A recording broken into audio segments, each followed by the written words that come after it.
আমরা সবাই জানি, তো আমাদের সময় কম হিসাবে আমরা অতিথিরা অনেকটা কম সময় নিচ্ছেন।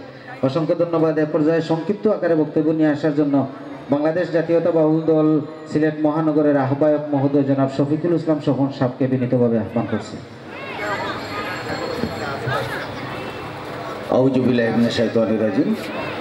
বিসমিল্লাহির রহমানির রহিম।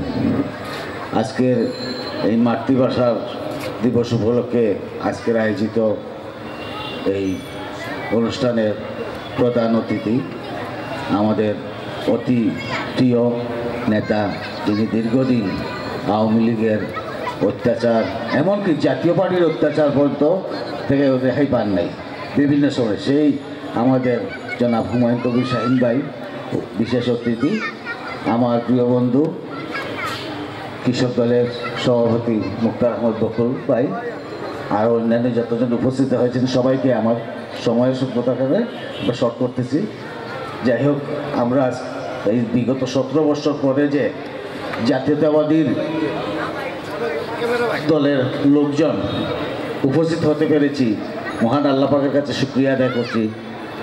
আজকে যারা এখানে উপস্থিত হয়েছেন দর্শক সহ, আগামী দিনে যেন সুস্থতার সহিত থাকেন এবং দেশ পরিচালনার কাজে এগিয়ে যান, আমার সেটাই প্রত্যাশা আছে।